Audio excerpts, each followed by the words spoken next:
Hi, my name is Melissa Kronfeld, and I am a PhD student here at Rutgers University, the Division of Global Affairs at the Newark campus. Today we are having an interview with Ambassador Richard Butler of Australia in our new global policy series, Voices. Ambassador Butler.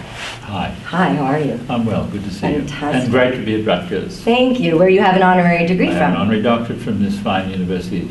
Something must have happened to them today, but I accept it with great pride. Well, speaking of your honorary degree, can you tell us a little bit about your background? I'm an Australian. I'm now a permanent resident in the United States. I worked in diplomacy for almost 30 years for my own country and then at a senior level in the United Nations itself. And now I teach. I think it's a good thing to do with all the experience I obtained to try and help young people understand today's incredibly complex world. My passion is international affairs and I'm trying to convey that. That's it. So what is the most difficult challenge you ever confronted in your career and how did you overcome it? I think it was in Baghdad when I was leading the UN effort to get rid of Saddam's weapons of mass destruction. There was an immensely tense moment where Saddam's deputy demanded of me that I go back to New York and tell the Security Council that all the weapons were gone. And I said, I can't do that until you give me a bit more evidence for this. I can't just wave a wand and so on. And they refused and threw us out. So I had to get 1,000 inspectors out of the country in 24 hours with no loss of life and so on. It was an immensely tense and difficult moment, but we made it. Fantastic. Well, what was the most valuable lesson you learned in your career? To listen to the exact words that people use. Okay. Melissa, I mean it seriously. It may sound odd, but I teach my students this now, those especially who are interested in going into diplomacy. Listen carefully, not just to what people say, that's essential, but to the exact words they choose to use. We've all got choices of saying things with this word or that word. The exact word they choose, whether they like it or not, will tell you what their real motive and real interests are. Fantastic. So a couple of questions about the world today and what's going on. You are Australian, so you have a unique perspective on that region of the world. What do you think about the rise of China and Barack Obama's subsequent pivot towards China in his second term? Well, I'm going to be very blunt about this. I, like many thoughtful people, am deeply concerned about the extent to which, in the last decade or so, the United States has tended to give a military answer to every foreign policy problem. I find it fascinating how I can raise with people in this wonderful country a foreign policy problem, meaning what do we do about this or that in terms of relations with another country or relations to a particular problem. And the answer I get will be in terms of aircraft carriers or guns or military things. The militarization of foreign policy is a very serious problem. Foreign policy is about relating to other people, their culture and their interests, and of course their power. And military answers aren't necessarily the right ones. Sometimes, inevitably, they need to be sought, but on the whole they're not. Now, China's rise is inevitable. Inevitable. And we're witnessing it constantly.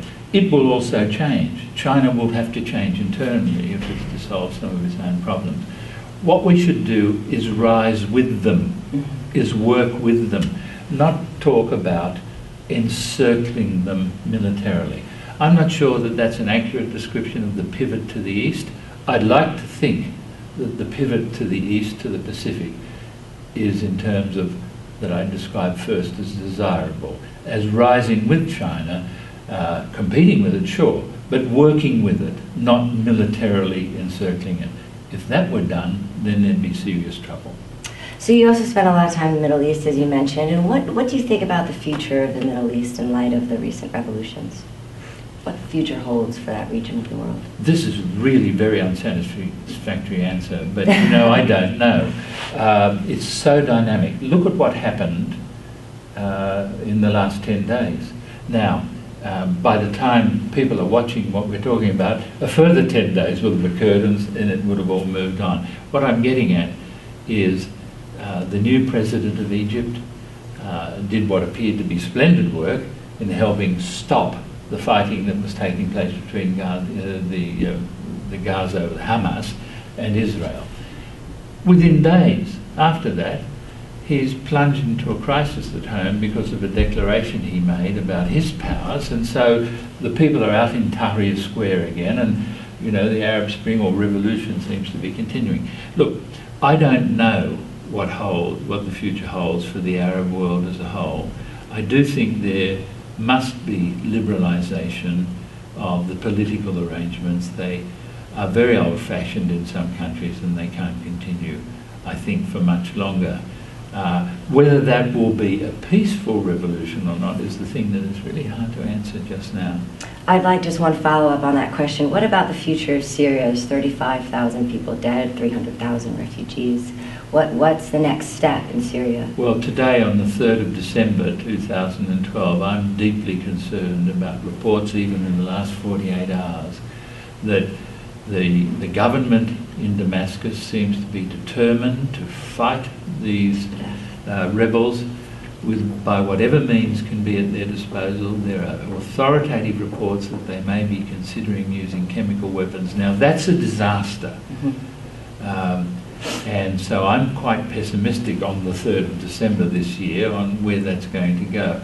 If it goes in that direction, if chemical weapons are used, then I think there will be serious military intervention, and that could lead to war in the region in a way that would be completely undesirable. I'd like to think that truly serious heads in Moscow, in Washington, in Paris, in Istanbul, Ankara, are sitting down right now working out how to prevent that from happening and how to find a solution to this dreadful problem in Syria. It must be solved, and hopefully before it gets worse in humanitarian terms. Speaking of chemical weapons, you spent your career working with, or against WMDs, I should say. What does the future hold for weapons of mass destruction, chemical, biological, and/or nuclear? Well, my special field was nuclear weapons, but in my Iraq role, I had to look at chemical and biological as well. I'm going to say something that is rivetingly obvious. Weapons of mass destruction are a disaster, not just for those on whom they're used, but for those who possess them. They author any use of them authors just as many problems and enduring environmental problems as any political problem their use might have set out to solve.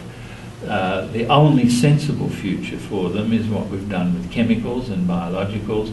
We're aiming towards nuclear weapons, which is to find graduated, safeguarded, sensible ways of eliminating them.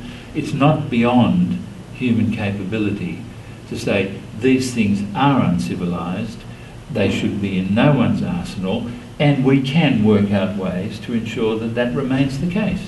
Well, what do you do with holdout states then, like Sudan and Syria, those who have not signed chemical or biological weapons conventions?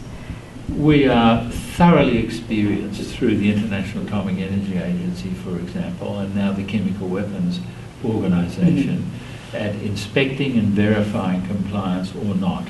The Security Council is charged with ensuring that the law is obeyed where it appears that it's being broken. We have the instruments in our hands to do what's required.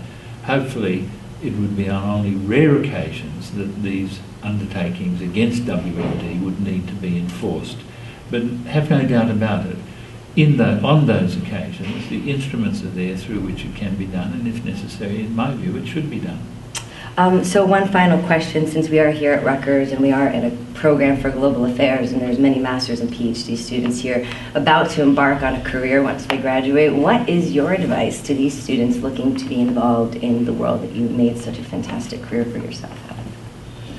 Well, if like me, they're interested in international affairs, which I can remember as long as I can remember as a young man or a young boy, I was interested. I'd like to start that answer again. It's sure, too long. No problem. Do you want me to ask the question again? Sure.